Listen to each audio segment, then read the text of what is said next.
Hey,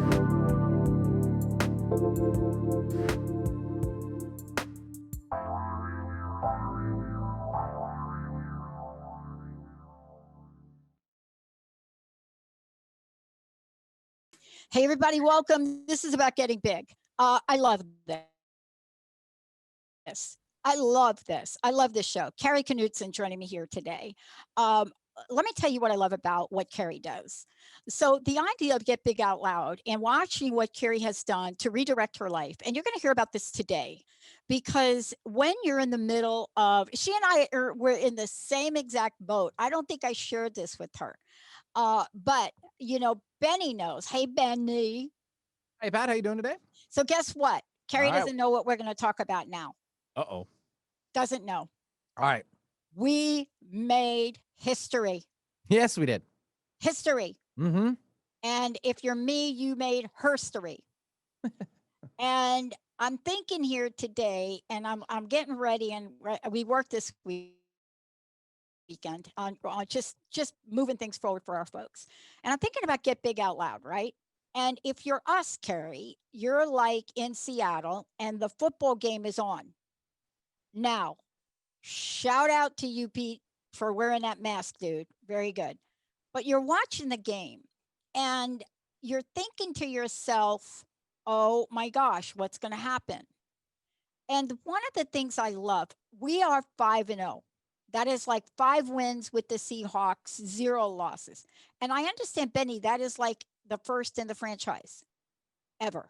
Correct. Yeah, we've had 4-0 a couple of times and finally crested over, and now we're at 5. And so congrats to the team. How did he crest over?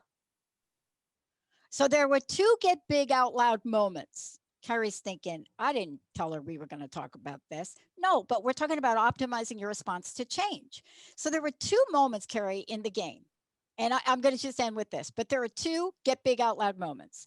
One in the game was the Vikings had the ball down at, I don't know what that yard line was. What was it? 4th and goal or something? 4th and 1 or something down there. They were in field goal range, right? Correct. If they'd have hit the field goal, right? If they'd have done the field goal, even with what Seattle did, they would have won. But they decided to get big out loud. The only problem was they weren't prepared to get big out loud. And their get big out loud moment really got big out loud, but not for them, for the Seattle Seahawks. So then I'm watching this and I'm looking at what we're talking about today. And I'm thinking, we're going to talk about optimizing your response to change. And so here we are, and we're watching a sport. And I'm watching this, and I'm watching the people all on the sidelines optimizing their response to change. But you have a moment where Linda is not a football fan. And you have a moment where Linda is even watching the Russell and watching. And Kari, I thought about you, because whether you're a football fan or not, when you take that get big out loud moment, right? Not the conservative one, not the one where you run the ball, but that big get out loud moment, something magical happens. But what if you don't optimize your response to the situation? That's what Kari does. She and I had to optimize our response. Both of us had speaking platforms that we were going to do this year, and scenarios happen, change happens, and here we are. And so today you're talking with somebody that knows what it means to get big out loud, but how to look at complex, funny, beautiful problems, situations, turn them around and make things happen. Today, it's not about controlling. It's not about minimalizing. It's not even about playing to win, but it's about optimizing. Kari, what do you think about that? You had to see the game, right? To see the nail biting moments where he didn't have to throw the ball, right? Well, anyone who knows me out there who's listening is just cringing right now, because I don't actually know anything about sports. I'm not, but I can appreciate parts of sports. So tell me what they did. What was their get big out loud moment? It was a get big out loud moment. It was, I'm going to get back here. I'm going to run the ball for a little bit. Then I'm going to take the ball and I'm going to throw it up there. And I'm going to trust somebody's going to catch it. And you know, what's fascinating to me about this is that this is in sports. These people had to optimize their response to change.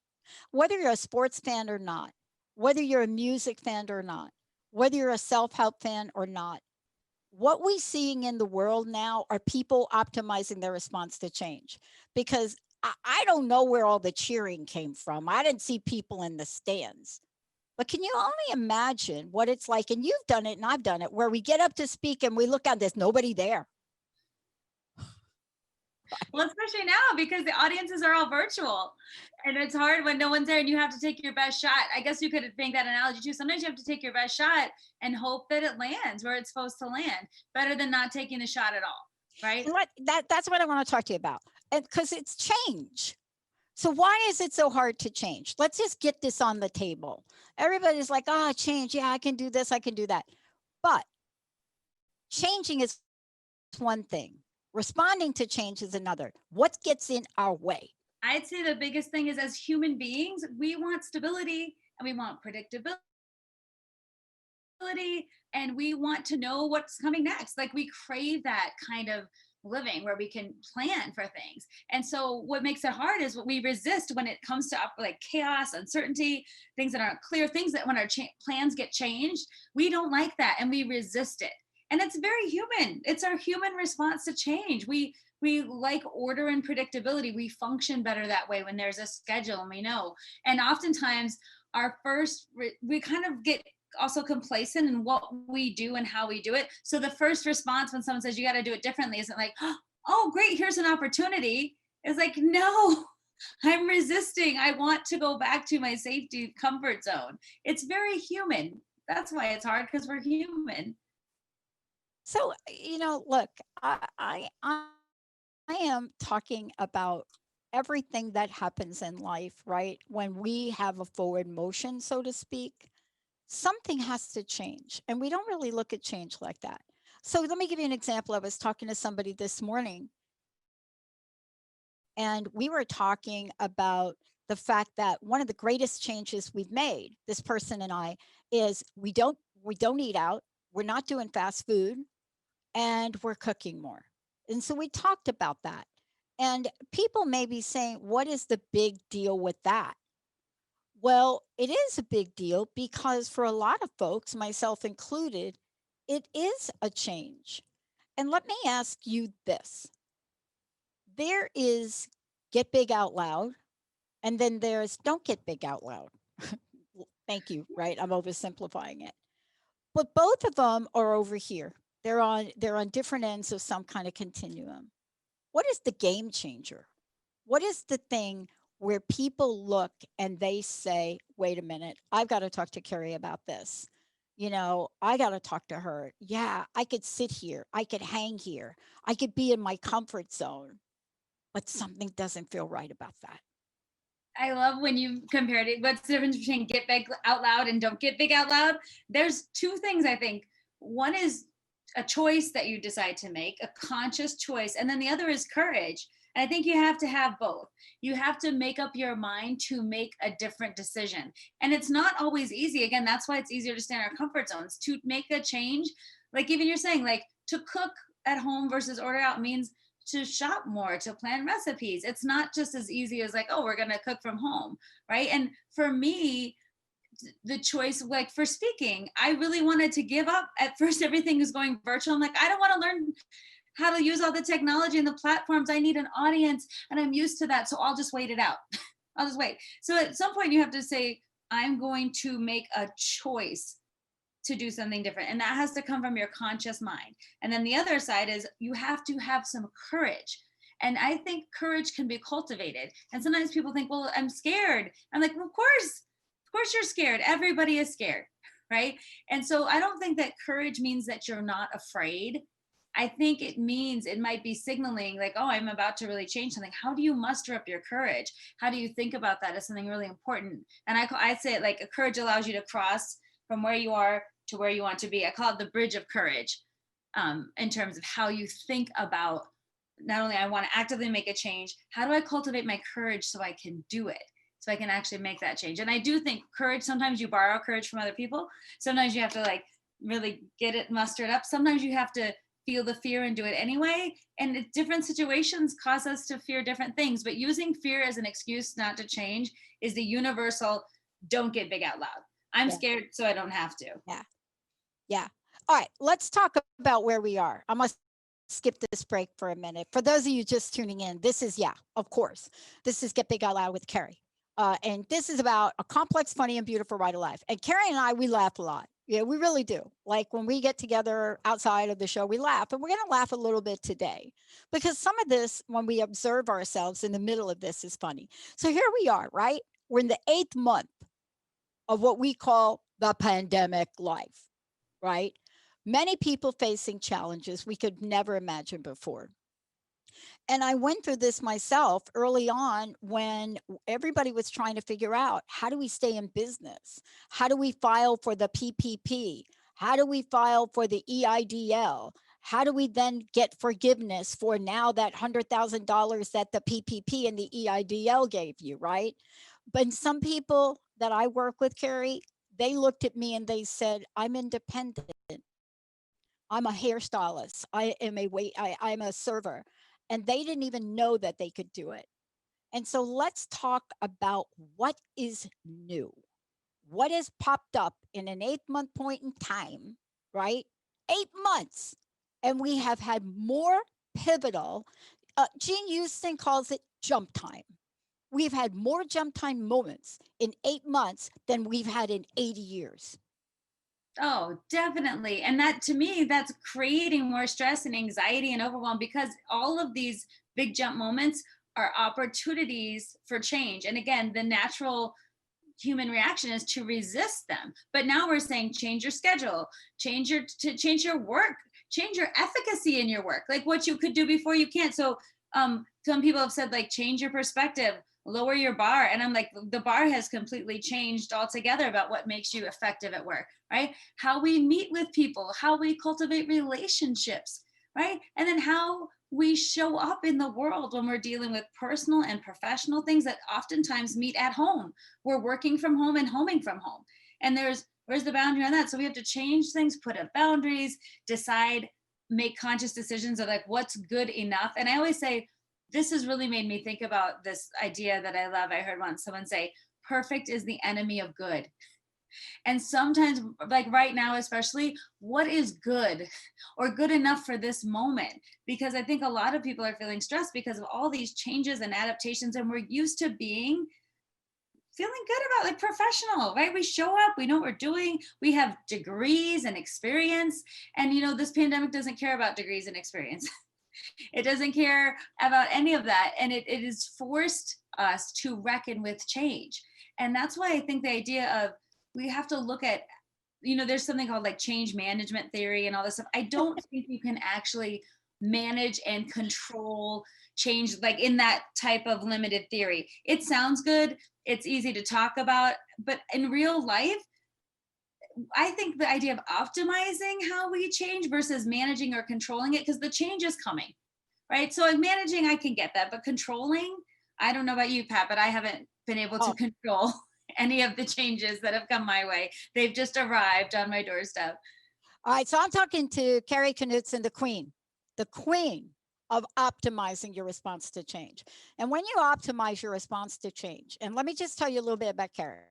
So if you're sitting there, you're thinking, how is Kari going to help me? Here's how she's going to help you. This is somebody that has studied emotional intelligence even before it was emotional intelligence. And she's made an adjustment to it. Thank goodness. Thank goodness. And the adjustment that you've made is taking a look at emotional intelligence. And it's really good that we came out with talking about emotions. I love it. I just not 100% sure about how that works. And you said something to me one day, because one of the elements of that is control. I think it's the last thing. And I said,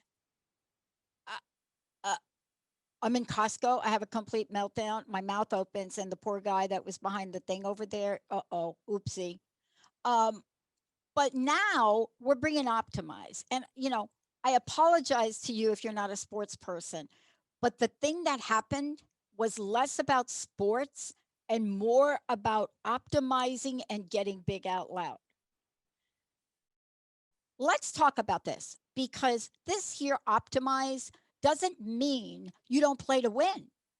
Tell us what optimize has come to mean for you and how you're using it to help people understand the response to change.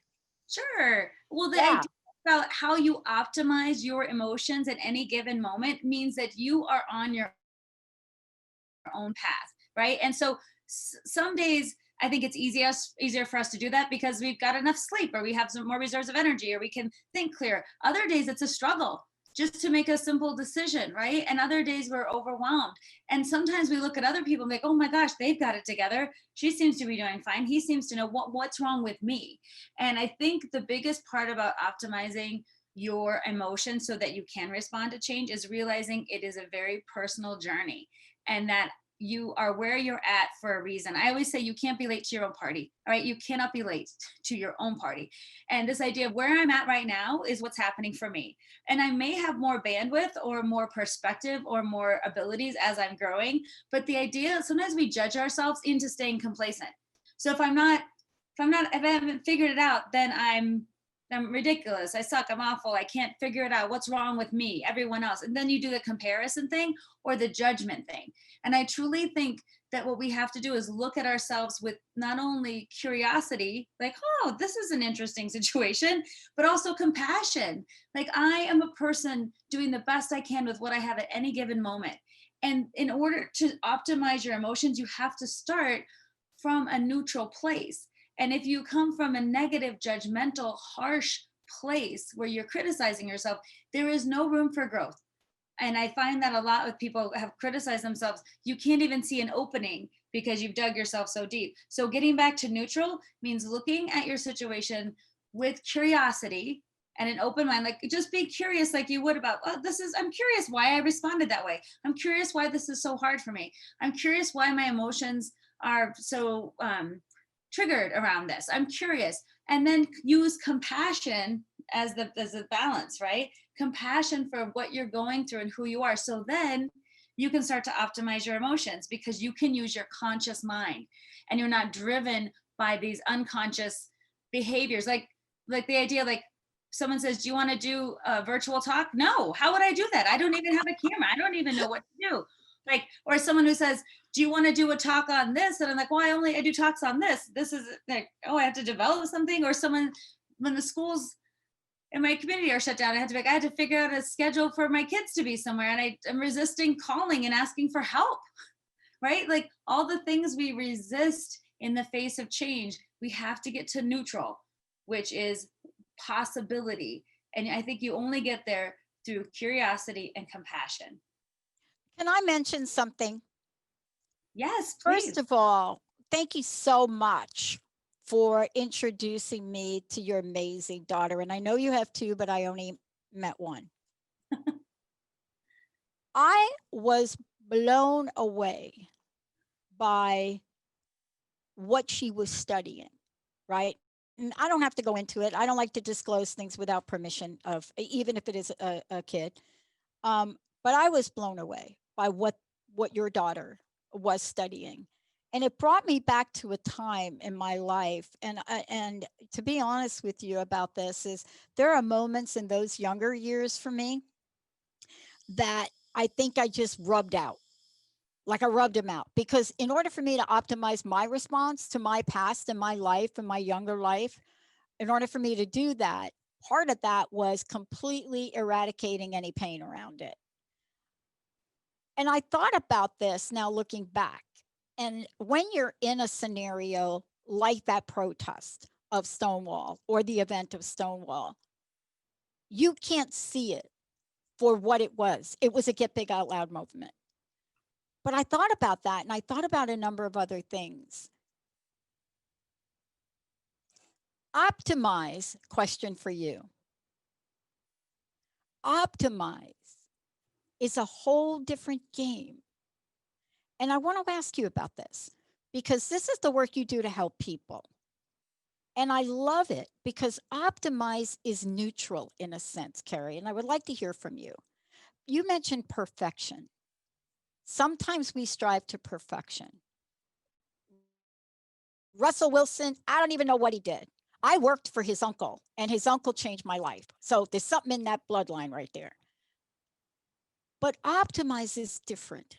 Can you talk about it? When I think about this and I go back and I look at my life now, Linda and I worked this weekend because your word optimize was looking us straight in the eye.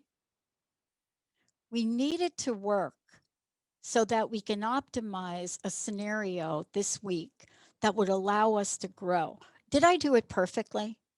Did I put up a perfect website or did I mix a perfect? No, because I know I'm going to come back and give it to David. Can you talk about the difference though for people when you say optimize versus perfection and control? Sure. And I just want to take a step back before I answer that, though, to talk about what you had said. So, my daughter was studying about Stonewall. And it was a really interesting moment that she was studying. She's in 6th grade. And we were on our call, Dr. Pat and I, and I introduced her, Dr. Pat, and we're talking about what she was studying. And she talked about this moment in history, but that for her it's history, but for Dr. Pat it's something she knows about.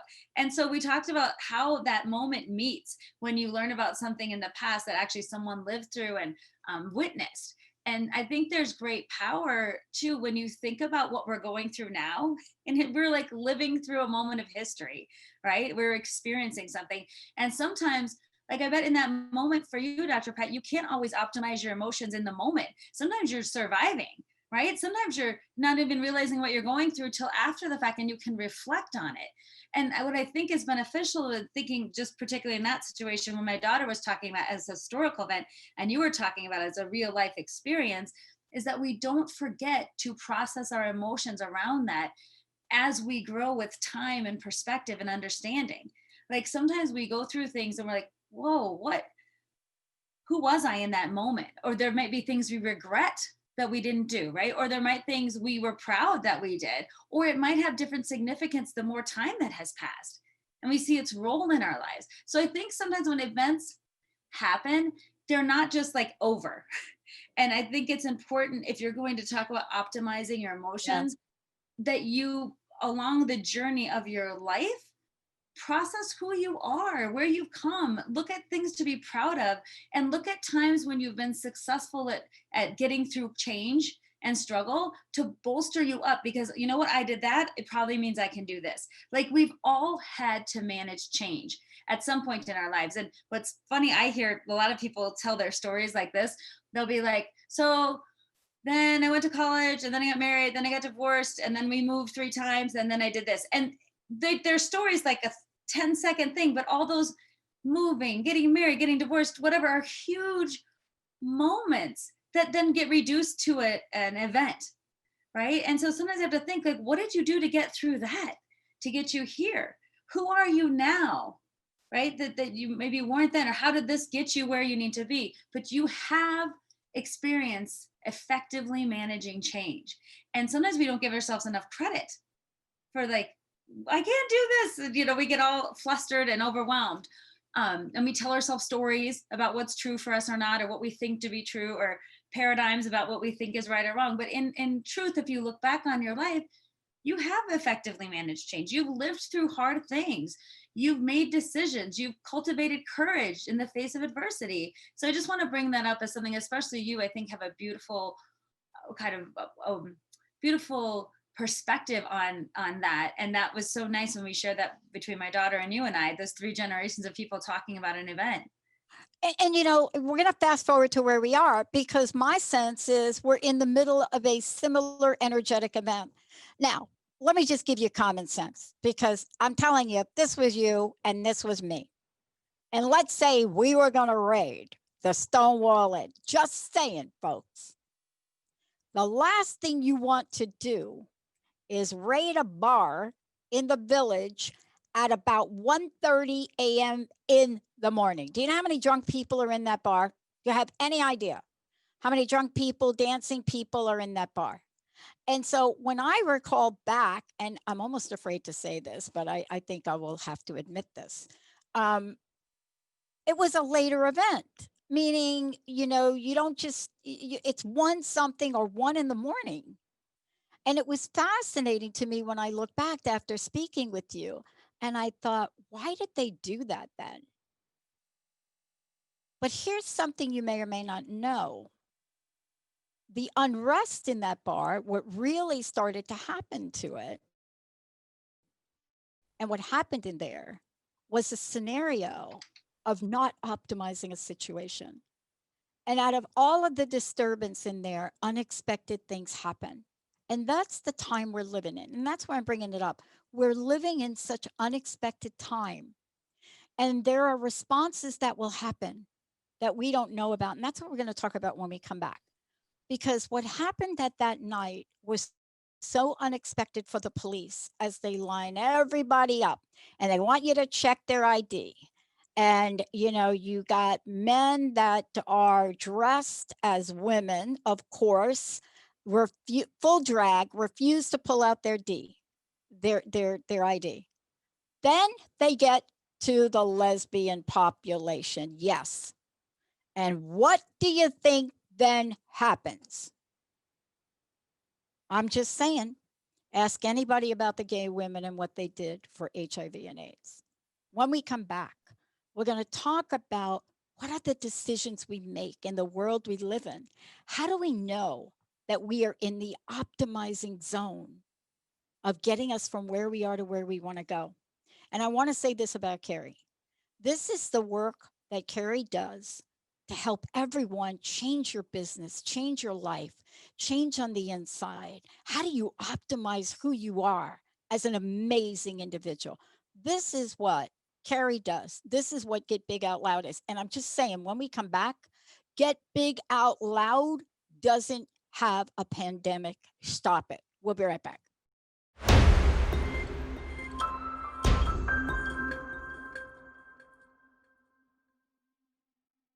Benny. Thank you, Benny. Got to rise up, Pat. Got to rise up, Benny. Got to rise up, Benny. Yep. I wanted to say it, everyone.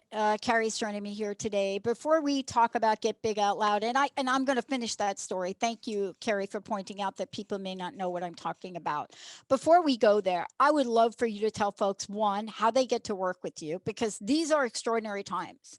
And Get Big Out Loud is exactly the way to optimize our lives. So how do they find out about you? Tell folks what you're up to. You're always up to something great. I am.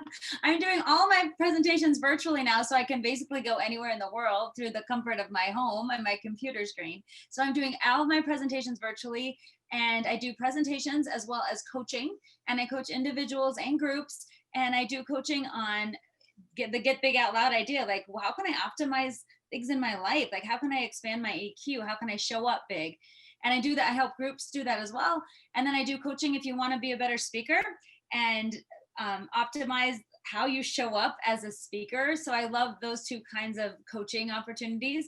And then I have a one-woman show that eventually I will get to do again on the stage, hopefully. And then I'm so excited because in January, I'll be offering online classes for people to take, as well as a membership opportunity if they want to hang out with me and do more deep dives into monthly work that I'm doing. So a lot of good things coming up on my new website in January, but right now a lot of presentations and coaching. Awesome. Thank you. And let me go back real quick, and we're going to go ahead and skip the next break. So let me just tell everybody about Stonewall for those of you that may not know. You know, Stonewall happened in '69, but I believe it was the summer of '69. It was the same summer as Woodstock. That's another show. But it was part of an event that happened. Now, this doesn't mean that, you know, we're talking about today, we're talking about the historical moments of the LGBTQ movement. We're talking about going back.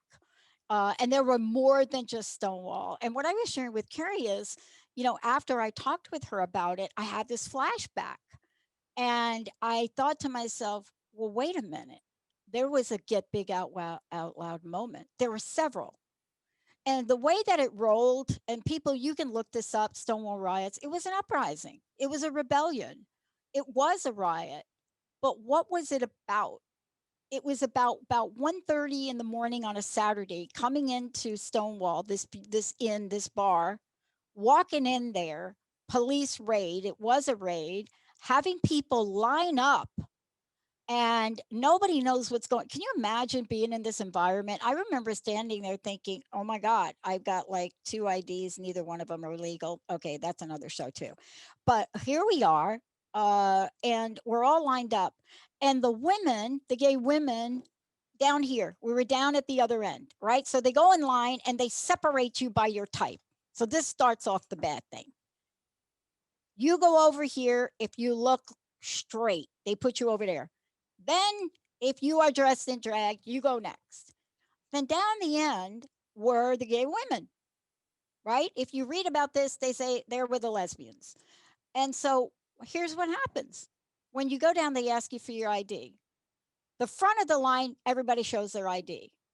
The next part of the group didn't want to show their ID. But by the time they got to by the time they got to us down the other end, it was beyond the point of return. And what happened was the get big out loud moment, where the women in that bar absolutely refused to cooperate at all. It became a thing.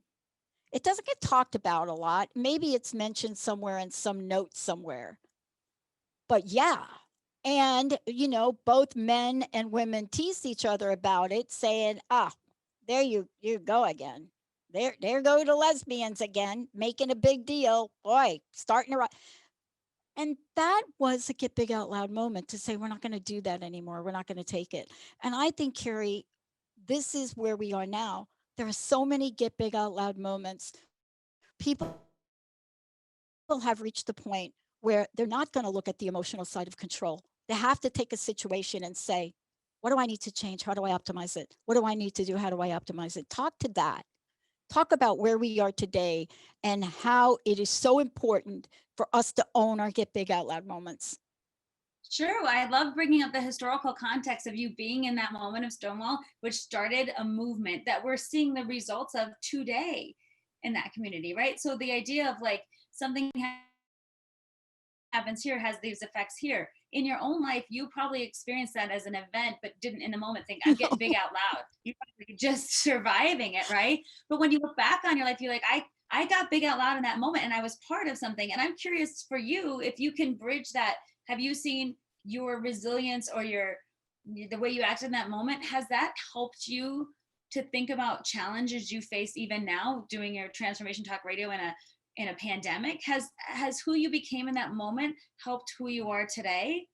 There's no question about it. And I have to give a shout out to the stepmom again, my stepmom Doris, because my stepmom prepared me for perseverance, for speaking up. And if you looked at my stepmom, David, I'm going to have to get you a picture of my stepmom to put up here. If you looked at my stepmom, this beautiful blonde woman, drop dead gorgeous, red lips, red nails, you would have never thought about the chutzpah she had. And in her Southern accent, she would just say to us girls, she had 3 girls and then my brother, 4 girls and then my brother. She would just look at us and say, don't ever give in and don't ever get down for anybody. Don't drop your knees when you know you're right, when you're standing for justice. How is it helping me today? Well, it's helped me throughout my whole life. But she's also taught us how to be grateful for no matter what comes your way. But get big out loud now. We need to claim our get big out loud moments now. Sure. Sure, especially when we're going through times of change. And isn't that interesting that she gave you that nugget that you can hold on to? Like, what is your value system? And even in the face of change and overwhelm and uncertainty and chaos, there's some things that stay true, which is what you're talking about. What my value? My stepmom told me this and it rang true for me, right? And I think that's part of handling and optimizing change is this idea of like, what's still true for you? Because many times we tend to, like I call it catastrophizing. We just catastrophize. Everything wrong is wrong all the time.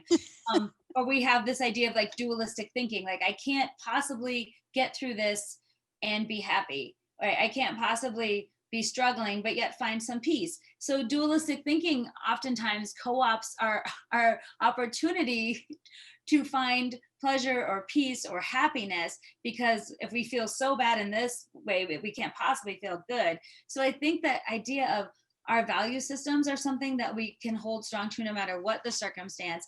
And if we can stop being so dualistic in our thinking, two things can be true at once.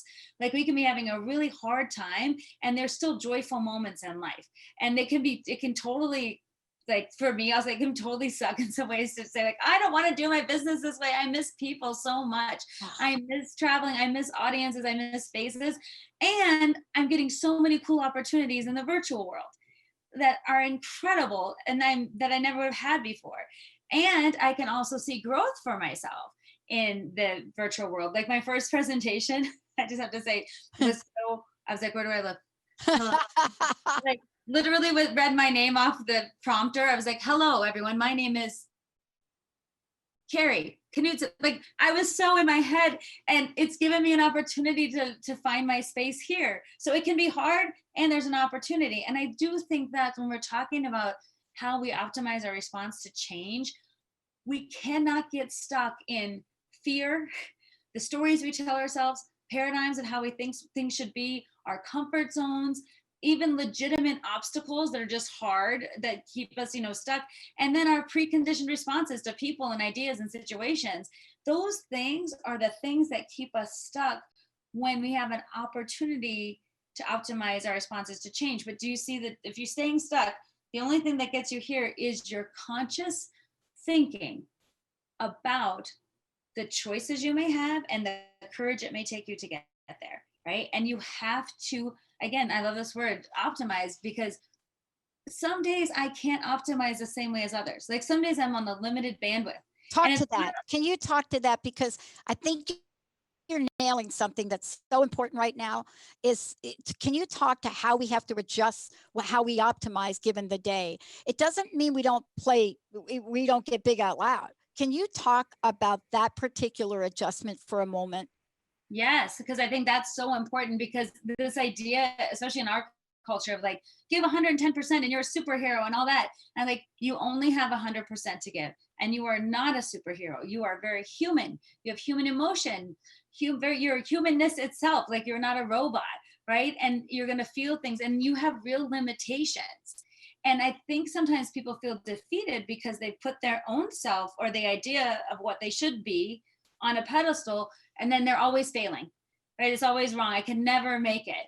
And it's a self-defeating kind of cycle.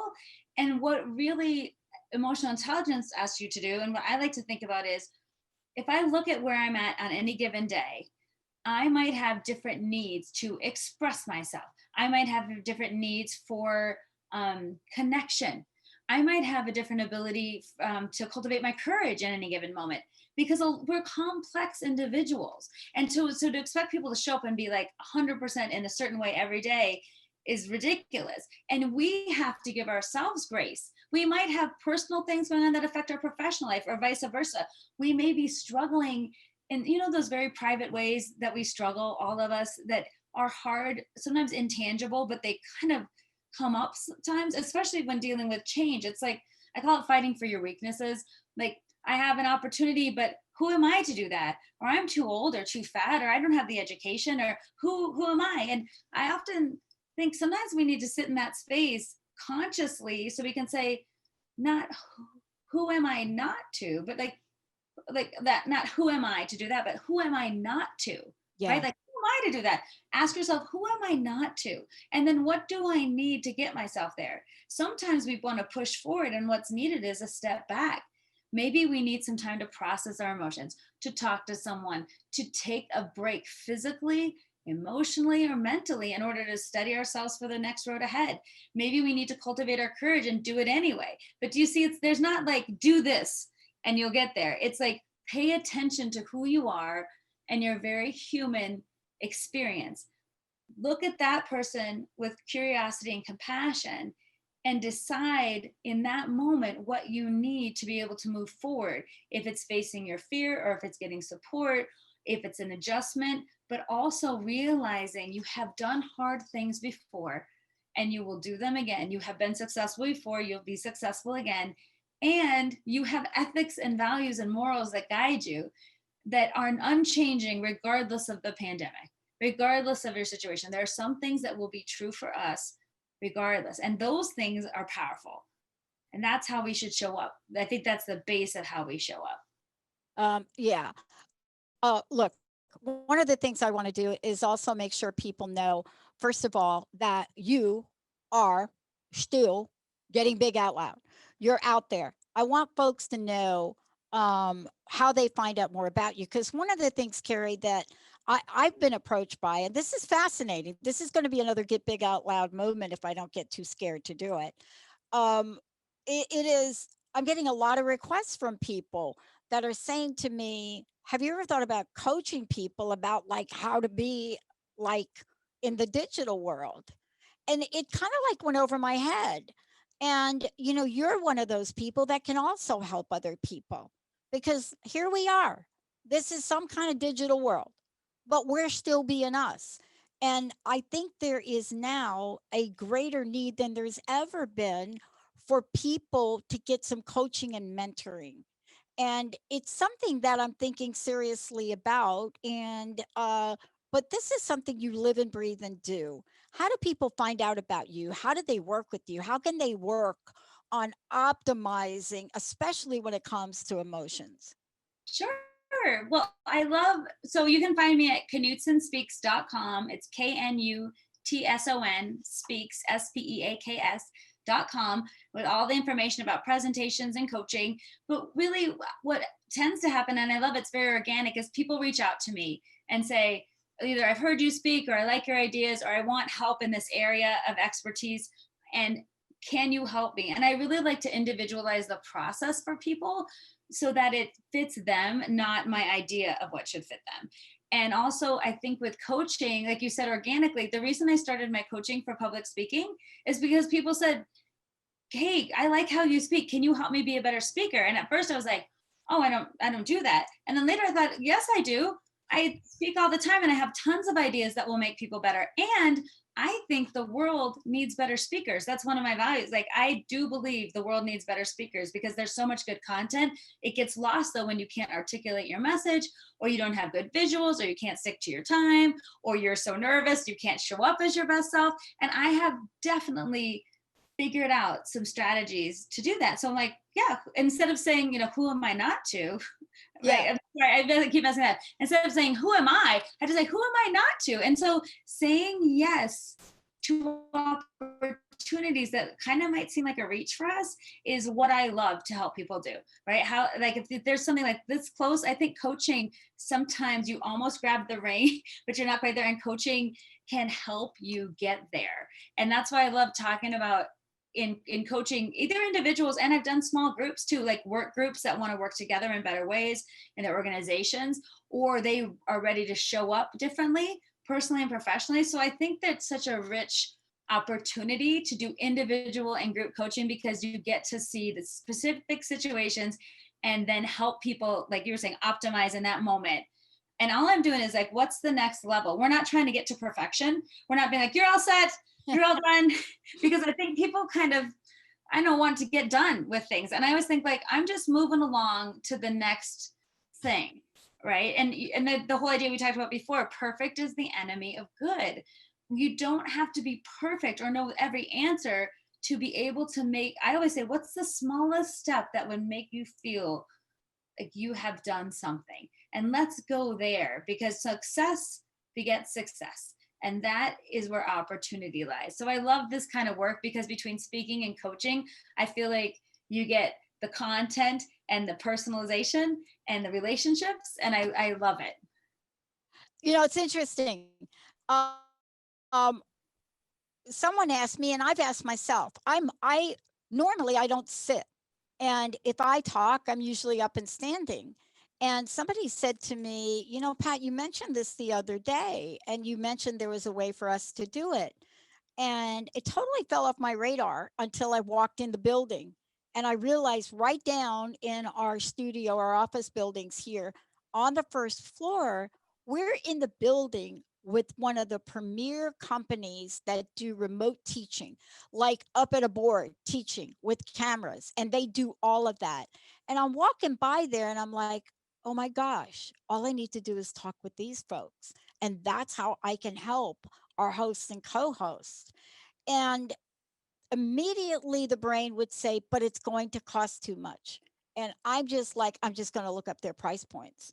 And I find out who they are and that their platform, a marginal monthly cost, right, would allow people to stand in front of their fireplace, to be a Jerry Maguire if they wanted to, or maybe to demonstrate something. So we're given now opportunities to optimize. What is it going to take for us to do it? I talk to you a lot, so I'm always reminded. But how do we help other people say, before you say you can't, maybe try something else? Yes. And I think the idea, if you acknowledge that it's very human to defend your weaknesses, I can't because it's just not a good time for me. It's just not, I oftentimes, instead, when people say, I don't have time, I often say, what if you said it's not a priority for me? Right. So if you change some of your semantics, but we all fight for our weaknesses. And that is the part of self-awareness that comes with when we start to consciously think, why am I fighting for my weaknesses? Why am I saying that I can't or I shouldn't or it won't happen for me? Because it's all about keeping us small and safe. Even if we're not comfortable, sometimes we feel safe in our there's a quote, the devil you know is better than the devil you don't. We're not comfortable where we are, but we really don't want to move ahead because we're scared to change. So I think one of the biggest things you can do is there's opportunities all around us. Opportunities still exist. Like you and I on this radio show, when we started talking, I'm like, I don't know about radio. I've never done radio. I have to get a mic and learn how's radio work, and when you said to me, it's not a far reach from, you're already speaking. You're just going to speak radio, right? But for me, I had to have a little guide. You're speaking on the radio. It's just a step and you haven't done it. So of course you're nervous, but here's how we're going to help you feel. And the first time we did a promo, intro, outro, and I was like, doing my, I was trying my radio voice. And again, sometimes we do this when we're trying something new. We try to be what we think we need to be. So my first promo was like, hello, this is Kari Knutson with Get Big Out Loud. And I was like, oh my God, that's not me. And then I was trying, this is Kari Knutson. And then finally I was like, Kari, be yourself and do your promo in your voice. You're just nervous because you've never done this before and you can't see how it's going to work. So I needed help and guidance and support, but I also need to make a little leap because opportunity still exists even in this time of great overwhelm, sadness, chaos, and uncertainty. Opportunity still awaits. And I think that's the exciting part of being alive during this time. If we can optimize our response to change, we can get to opportunity. And then if we cultivate our courage, we could take the opportunities, right? And we can still grieve our losses and be sad and be really human about all the things that aren't the way we want. And because we don't have dualistic thinking, and we can still look for new opportunity. We can hold space for both things to be true. But that's what gets us out of stuck. And that's what helps us move towards change. Wow. Kari, thank you so much for today. My gosh. This is really that time. It is another one of these, as Jean would say, Dr. Jean Houston, this is another one of these jump time movements. As Kari, you would say, this is another one of these get big out loud movements. And every day we're most likely to have several of them. Thank you for today. Please let folks know how they can find out more about you. And then your personal message. What would you like to leave us with today? Sure. You can always reach out to me at knutsonspeaks.com. There's a contact space on there. I'm also on Instagram and Facebook if you want to find me that way. All my handles are Knutson Speaks. And I do answer all my emails. So if you email me, it's me responding. And you can reach out. A lot of people have reached out about presentations that they want to talk about in their organizations. And I'm happy to talk about customizing. And I offer 17 right now already. And they're all listed on my site. But also if you about coaching and other things, you can find me on that site and see what I'm up to. And I really think that what's so important about today is when I think everything in our lives is about change.